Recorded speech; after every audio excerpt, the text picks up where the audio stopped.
Good morning to all. So in our last class we have discussed about the bridging ligands, the naming of IUPAC naming of bridging ligands we have discussed. So we'll take up today one example and we'll discuss about that one. So this is our compound. In this you can see the bridging ligands are NH2 and NO2 here, and we have a counter ion as NO3, NO3 4 times. So now before moving to the naming, so first cobalt oxidation state. Yesterday we have discussed or we have seen that cobalt can exhibit +2 also as well as +3 also. So we shall find out now the oxidation state of cobalt here. So if at all, if it is NO3 is considered, NO3 is NO3 -1 it is. So the charge on NO3 is -1. -1 into 4 total it becomes -4. Okay.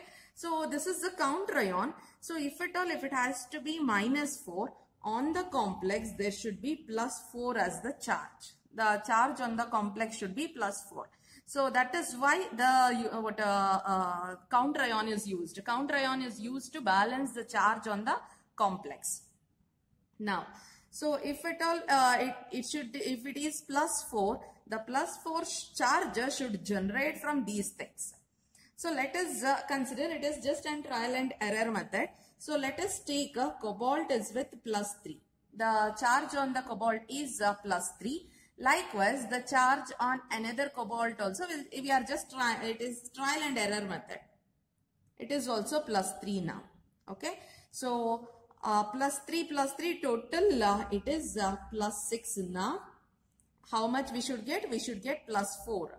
It is NH2 -1 as the charge, NO2 -1. The charge on NH2 is -1 and NO2 it is -1. So +6 -2, that is equals to +4. So charge on the complex is +4. That means that cobalt, both the cobalts are with the +3 as the oxidation state. So we shall try to name the complex. So identify the bridging bridging ligands. We have NH2 as amide, amido. We name that one as amido. Amine, it is NH2 is amine group, but when it is acting as a ligand, it is amido, and NO2 is nitrito. So amido, A comes first, then nitrito, it is N. So according to the alphabetical order, so amido comes first. So amido, we can write it as bridging ligand. First we need to name, so that's why it is mu. When you consider this one, this is same.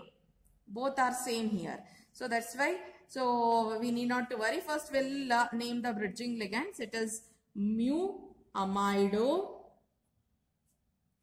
mu nitrito. It is nitrito. Next, how many? It is bis, because two similar within the bracket, we are going to name this complex now. So here when we are naming the complex, we know that first we need to name ligand, then metal we are going to name it. So what is the ligand here? It is amine. How many amine groups are present? Tetramine, 4. So the name becomes tetramine cobalt. Tetramine cobalt. Oxidation state is 3. So oxidation state of the metal is 3. So mu is nothing but bridging mu amido, mu nitrito, bis tetramine cobalt 3. Outside we have nitrate, NO3 minus or NO3 group, that is nitrate. I hope it is clear, the name of the complex. Next one. So we have the complex given. First we need to check the charge on the counter ions. So then by that we can mention the charge on the complex. So it is perchlorate. Perchlorate, it is -1. So -1 into 2. The total charge on the counter ion is -2. That means that the charge on the complex should be +2. It should be +2. So we have chromium. We know that So it is exactly once again trial and error method. We are assigning the charge on chromium as +3. So we should get +2 as the charge on the complex. So +3 + 3, it is +6. Next, so it is peroxo group, peroxo -2 as the charge. The charge on O2 is -2. So we can say that -2 -2, it is -4. Total, it becomes +2. So the charge on the complex is +2. Okay. So what chromium, oxidation state of chromium is +3. We'll try to name it. So we have oxygen, that is O2, peroxo as the bridging ligands. Both are same. So we can we can name that one as di. After that mu, peroxo. So similar it is, so that's why it is bis. And we know that, so complex we are naming, so we have amine as the ligand. So we can write how many amine groups. Tetramine it is, tetramine. Chromium, oxidation state is 3, and outside we have perchlorate. So the name of the complex here we have written. That is the name of the complex. So it is with the bridged ligands we have. So we have a few more questions. So at that time also we can practice the things. So next is Werner's theory. So Werner's theory, already we have discussed about the Werner's theory in our theory classes. So there is nothing much to discuss about that one, but it is very, very important for competitive also. So next we'll move on to EAN rule, Sedgwick's electronic concept of coordinate bond, or Sedgwick's effective atomic number. So I'll just brief the thing. So EAN rule is nothing but, it is nothing but what does the main idea of EAN rule is. So Sedgwick says that, so the ligand is donating a pair of electrons to a metal, and that is forming a bond. That bond is called as coordinate bond, and sometimes it is also called as a dative bond also. So when you consider the bonding between them, that is many ligands will be present around the central metal atom. It is donating a pair of electrons. So why the electron donation is taking place is, so with the help of these electrons, the metal with its valence electrons and the that is nothing but the metal with its electrons, as well as along with the coordinate bond electrons, it is going to attain the noble gas configuration. So that is what EAN rule proves. So EAN rule says that the metal is forming a coordinate bond to attain the, so along with its electrons, the bond, coordinate bond electrons, along with the electrons donated by the ligands, all through that electrons, the metal is attaining an noble gas configuration. So that's what EAN rule says. So we shall write the formula of EAN. How to find the EAN value? EAN is equals to Z minus X plus Y. So what is Z? So Z is nothing but atomic number. Atomic number of a central metal. Atomic number of a central metal. Likewise, we have X. X is nothing but oxidation state. Oxidation state of a central metal. And Y is nothing but number of electrons gained.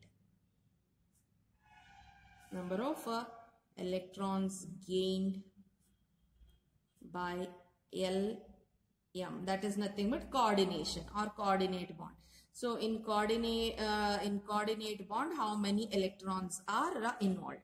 Suppose the metal is forming 4 coordinate bond. It is forming a 4 coordinate bond. That means that each bond it is donating 2 electrons. In each bond, it is donating 2 electrons. So total how many electrons for 4 bonds? 4 bonds means total it is gaining 8 electrons. Like that it is. So 4 coordinate bonds it is forming. That means that 8 electrons it is gaining.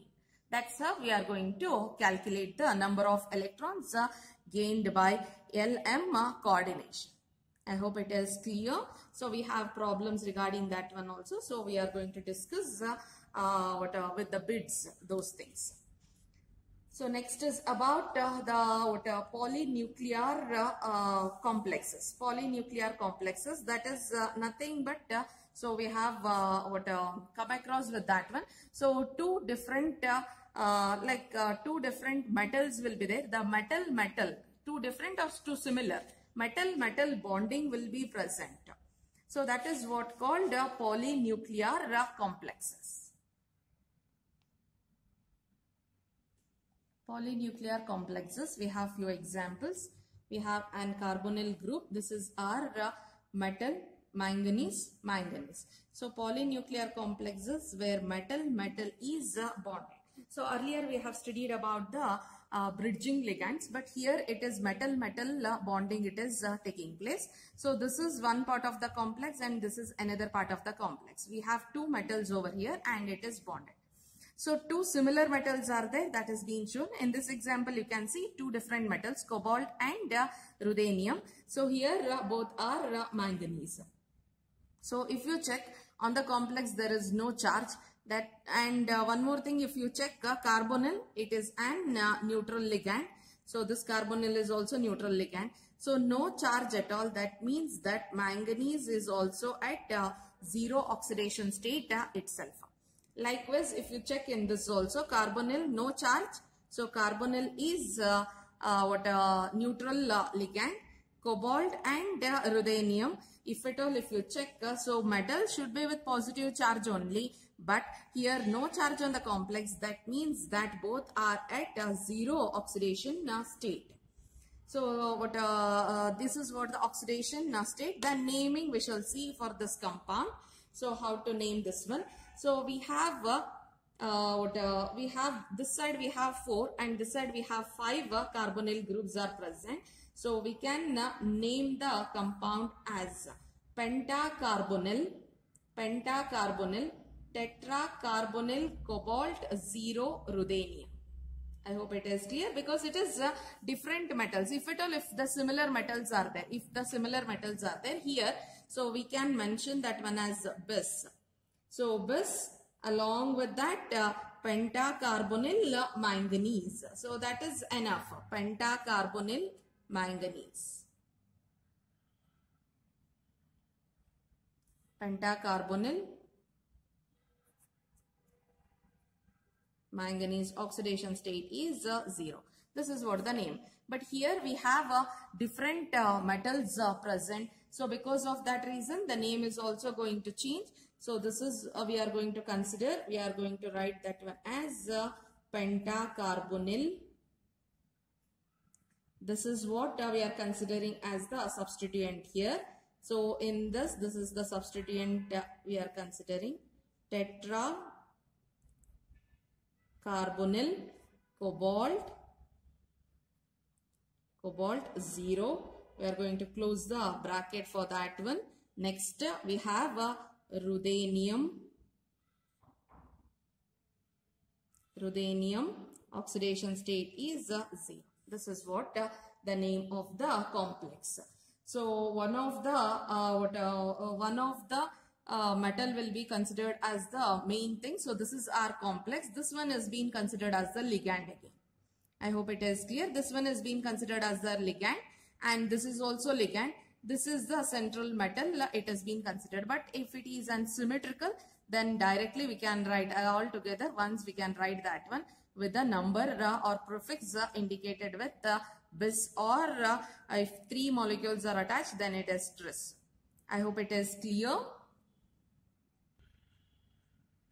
Next we'll move on to VBT. So spectrochemical series are very important in deciding whether the ligand given is a weak field ligand or a strong field ligand. So the series starts from here. So from what a carbonyl group, it starts like this, it goes and it continues with NH3 oxalate, and again it is going to continue with the what OH minus. This is the end. So this is the beginning and this is the end here.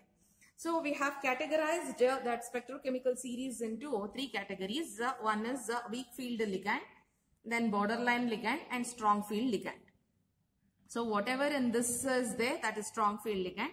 These are borderline, nothing but in few cases it will be acting as a weak field, and in few cases it may act as exemption. Exemptions are there. In few cases it will be acting as a weak field, and in few cases it will be acting as a strong field. You can observe one such as NH3. So most of the cases it will be acting as a strong field. So in few cases it may act as weak field also. So that's why it has been mentioned in both the categories, that is borderline also as well as strong field also. And this is weak field ligands. So that is what the main, if at all, if you consider this VBT, that is what the main limitation of VBT. So it has decided if you are weak field, if you are strong field, and if you are borderline. But in practicality, experimental values or experimental determination says that, so there are few exemptions in the theories on or with the ligands what has been already categorized. So those exemptions we are going to discuss now. We know that if at all, if weak field ligand is there, then it is going to form an outer orbital complex, or we can say that an high spin complex also, or weak field ligand is there, so pairing doesn't take place. And if strong field ligand is there, it forces the electrons to pair up, so which leads to an inner orbital complexes, as well as if at all, if it is an inner orbital complex, so we know that it is an low spin complex also. I hope it is clear. So that is what the exact theory we have studied through our theory classes also. We have discussed that one. So few exemptions are there. So those exemptions are nothing but the limitations of VBT. So we are going to discuss about those complexes now. So one such example we can consider is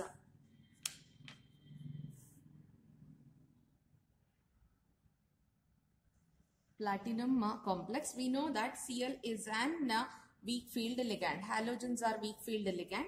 So we shall try to write the hybridization. So platinum, if at all, if it is considered, already the charge is -2. So if you check, it is -4 here. So -4, it should be -2. That means that the oxidation state of platinum should be +2. So if at all, if you want to calculate, you can calculate X plus 4 of -1. So that is equals to, charge is -2. X is equals to -4. It becomes +4.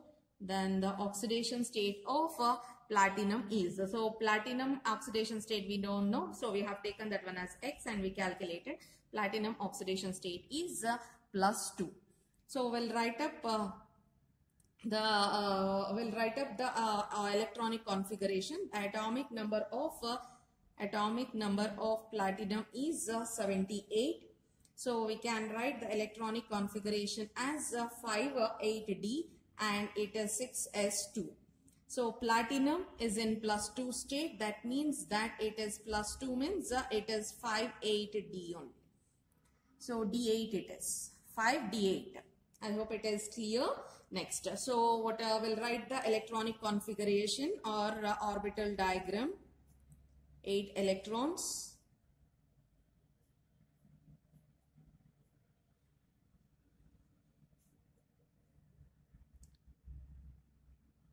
So it is 5D, it is 6s and it is 6p. So if at all, if you have to fill the electrons, then 8 electrons you need to fill. 1, 2, 3, 4, 5, 6, 7, 8 it is. So 2 electrons left. Actually what happens if 2 electrons are left, since it is an weak field ligand, So the it is 4. The the coordination number is 4. 4 bonds it is forming. So coordination number is 4. That means that 4 orbitals it requires. So 1, 2, 3, 4. So it should form an sp3 hybridization. So according to what we have studied, it should form an sp3 hybridization, but the orbitals or the electrons undergoes pairing. It undergoes pairing. That is what the exemption what we are discussing is. So electrons get shifted. Electrons, this electron gets shifted over here. So 2 it is. If it is our earlier one, if it shifts, then this becomes 2 electrons over here. That is pairing up takes place. The electron from this side, it is going to pair up with the electrons and we are going to get the hybridization as dsp2 hybridization. We'll get dsp2 hybridization. So the hybridization becomes dsp2. So if it is dsp2 hybridization, then what about the geometry? The geometry dsp2, the geometry is a square planar geometry. It is going to show. I hope it is clear. This is what one of the exemption. So we'll discuss about one more example, that is cobalt 1.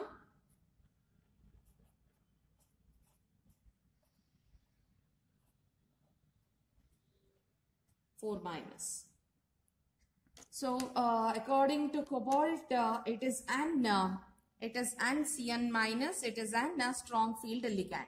So here the exemption is little different. So what a strong field ligand. So it is going to pair up. The electrons gets paired up. But a slight difference is there because the coordination number of cobalt is not +3 here. So we'll check that one. So what a coordination, not a coordination number, oxidation number of cobalt is not +3 here.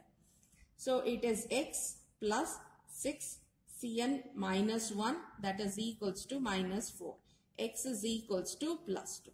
So oxidation number of cobalt is +2. So we'll write it. So cobalt.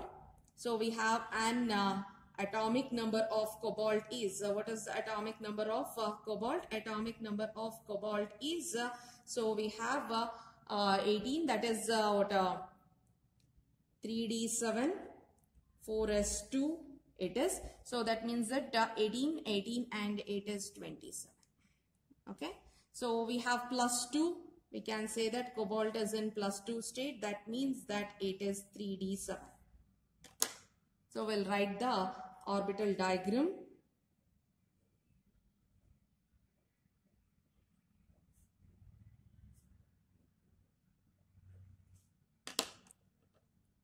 One, 2, 3, 4, 5, 6, 7.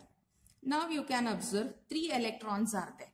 Since it is a strong field ligand, pairing will take place. But 3 electrons are there. How to pair it up? How exactly the pairing is going to take place? So one of the electron is going to shift here. One of the electron is going to shift here, but still one more electron is going to remain there. So that is what the Pauling has given an explanation for that one. We'll see that what is that explanation, or where those electrons will be shifted. And we know that the electronic configuration now we are writing now. So since the coordination number is 6, it requires 6 orbitals. 6 orbitals it requires. So we'll fill up those electrons. 1, 2 as it is. This is also as it is. This is going to shift here. So now. So 2 orbitals are left empty, but 1 electron is there in the orbital. What happens? That electron is going to shift to. So which is this one? This is 3D. This is 4s. This is 4p. After 4p what comes? After 4p we have 5s orbital. After 4p we have 5s orbital. That electron is going to jump to 5s. It will be shifted to 5s orbital. The electron will be shifted to 5s orbital. Now we are left with the 1, 2, 3, 4, 5, 6. 6 orbitals over here. And what it forms? What type of hybridization? D2 sp3. 6 orbitals we need because 6 coordination number is 6 there. So the hybridization is D2 sp3 hybridization. I hope it is clear. This is what one of the very important exemption. So remember this one. So one more is there, that is the copper one. That also you should remember properly. For the competitive, it is very, very important. So Pauling has suggested in this because the experimental observation experimental determination had shown that the complex is giving rise to D2 sp3 hybridization.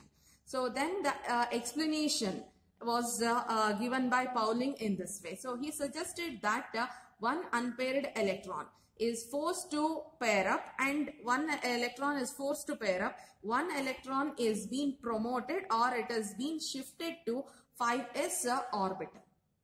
So that is what the explanation given by Pauling. So we have one more copper. So we'll discuss about. We have copper. So copper with the NH3 4 times. So NH3 already we have discussed, that is an borderline ligand. So what the oxidation number of copper is calculated. So the charge on the complex is +2. So we have x plus 4, since it is a neutral ligand, 0 is equals to +2. Oxidation state is +2. So the atomic number of copper is 29. It is 3d9, now 4s2. So +2 oxidation state it is showing in the complex. So Cu2 plus 3d9. So 9 electrons we need to fill here now. So it is 1, 2, 3, 4, 5, 6, 7, 8, 9. So one unpaired electron is present. So if at all, if this is the case, then it should undergo an sp3 hybridization. But exactly this compound is a dsp2 hybridization. That means that, so the electron whatever is present here, it will be forced to shift to the P. This is 3D, this is 4S and this is 4P. 4P orbital because, so dsp2. Since our coordination number is 4, it requires 4 unpaired electron, 4 empty orbital. 4 empty orbitals. So we'll write up that one. The hybridization will be like this. So we have, so now all as it is, I am writing the earlier one. So all these are fully filled. This is going to shift over here. This will be present. This is shifting. This will be present here. So that means that the hybridization, 4 empty orbitals will undergo hybridization. What hybridization it is? dsp2 hybridization. The hybridization is dsp2 hybridization. So here also same thing. So it is experimentally determined one. So when the experimental factor says that the compound is square planar, that means that, so one of the electron might have it might have jumped from 3D to 4P. That is, it has been forced to move to 4P level. I hope it is clear. I hope it is clear. We have next complex, that is cobalt with NH3. So cobalt is in +3 oxidation state. The oxidation state is directly we can write it because it is a neutral ligand. +3 is the state, means it will be having +3 state only. +3 means 3d6. So electrons are filled here. 6 electrons are filled. So NH3 is a borderline ligand. It is acting as a strong field ligand here. So because of which the pairing is been taking place. So the electron is being shifted. Electron has been forced to move to the 3D orbitals itself. It is getting paired and it is forming D2 sp3 hybridization. I hope it is clear. So next, so we have discussed NH3 is a borderline ligand. Likewise, the next complex we have a nickel with NH3. So here also cobalt with NH3. NH3 is common. Here nickel with NH3. So nickel is in +2 state. So 3d8 electrons have been filled in this pattern. And if you check, so in this the electrons are not pairing up. It is not pairing up. That means that here it is acting as an weak field ligand, and it is forming an hybridization, that is sp3d2 hybridization it is forming. So what generalization regarding nickel and cobalt with the NH3 as a ligand we can do is, so nickel or NH3 with nickel, NH3 with nickel, it will be acting as an weak field ligand. Either you consider octahedral complex, or if you consider tetrahedral also, same thing. If at all, if it is tetrahedral also, it will be acting as a weak field ligand itself. But in case of cobalt complexes, NH3 is acting as a strong field ligand. So remember this one properly, because these are the few exemptions which we require for our competitive questions to be solved. So in cobalt complexes, NH3 act as a strong field ligand, and in nickel it is acting as a weak field ligand.